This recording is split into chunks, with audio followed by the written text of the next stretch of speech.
Hello guys,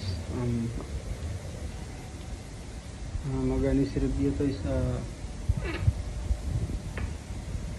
keyboard na ginagamit ko guys. Mechanical keyboard, pero hindi siya swappable yung mga keyboard na ano guys. Key 880, key 880 yung ganito guys.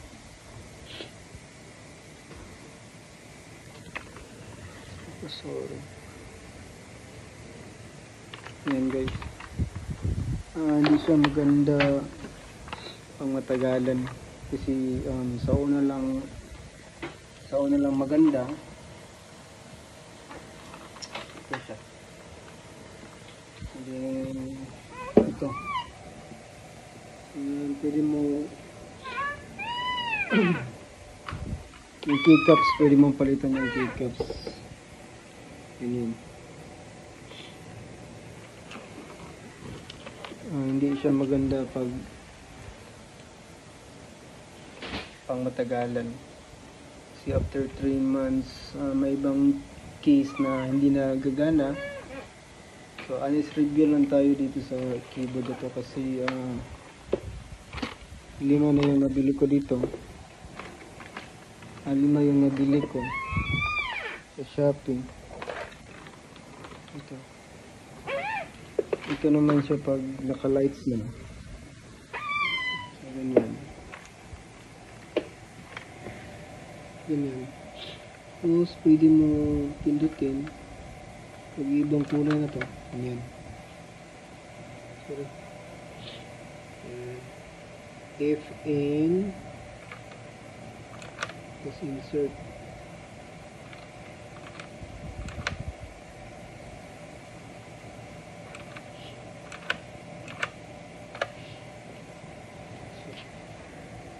Maganda naman siya kasi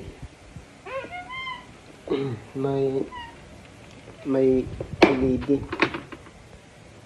Kaso lang pag habang tumatagal 3 months pataas, yung mga ibang case hindi nagagana, lalot na yung EWSD or number na 1, 2, 3, 4 skill ng mga sa LoL to, no? Sa League of Legends. Tapos Q pang Valorant and Counter Strike, and space. Yan ang hindi yan ang madalas nasisira. Ang nakakapangit dito is pag magpalit ka ng switch. Yung switch nito kailangan mo pang kailangan mo pa soldering iron. So ang hirap, hindi katulad ng swappable. Yung swappable yung switch niya, so diretso na, kunin mo lang yung keycaps, ganyan. Yung switch pwede mo yung makuha, din palitan mo ng ganito yung ganitong switch, automatic ito ito kailangan mo pang buksan yung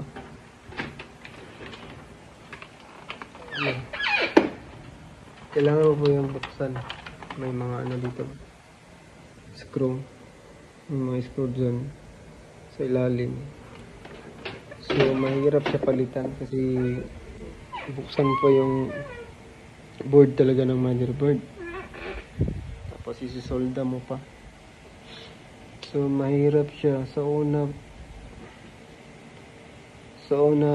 okay lang, tapos habang tumatagal, lalo na palagi ako nagpapalit ng switch, parang ang hirap na, mahirap magpalit.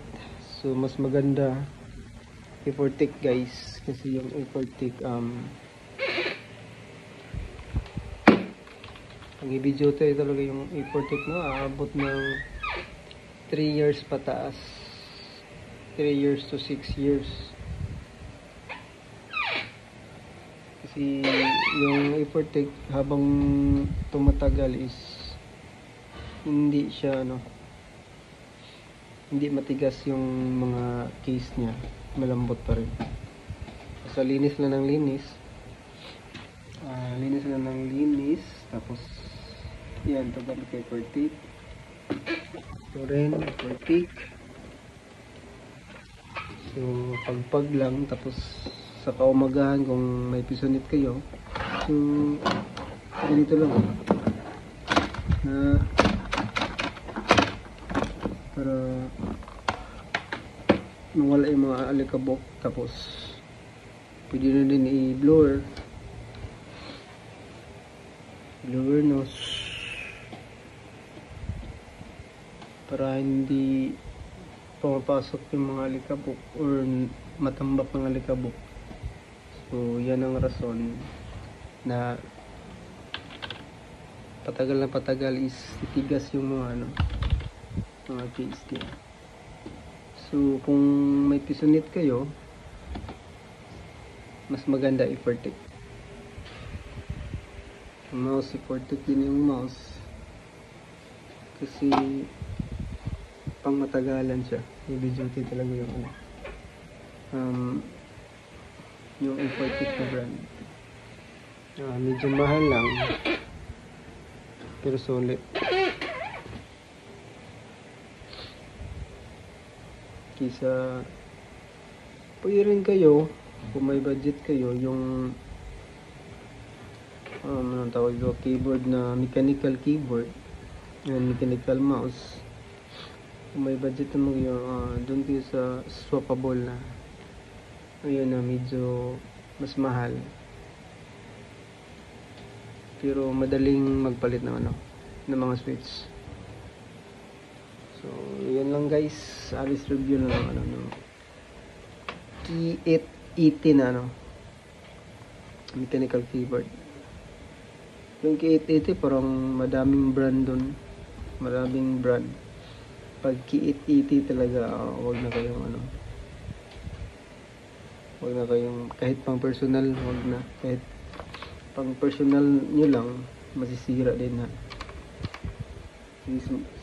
sa una maganda talaga yung tunog ganito. Yan.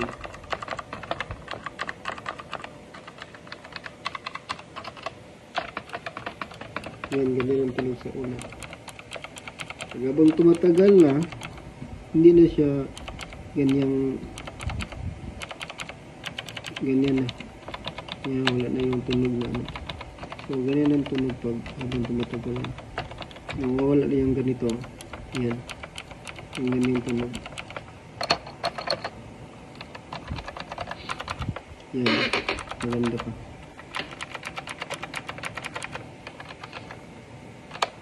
Yan. Nawawala yung tunog na So, yun lang guys. So, maraming salamat. Bye-bye.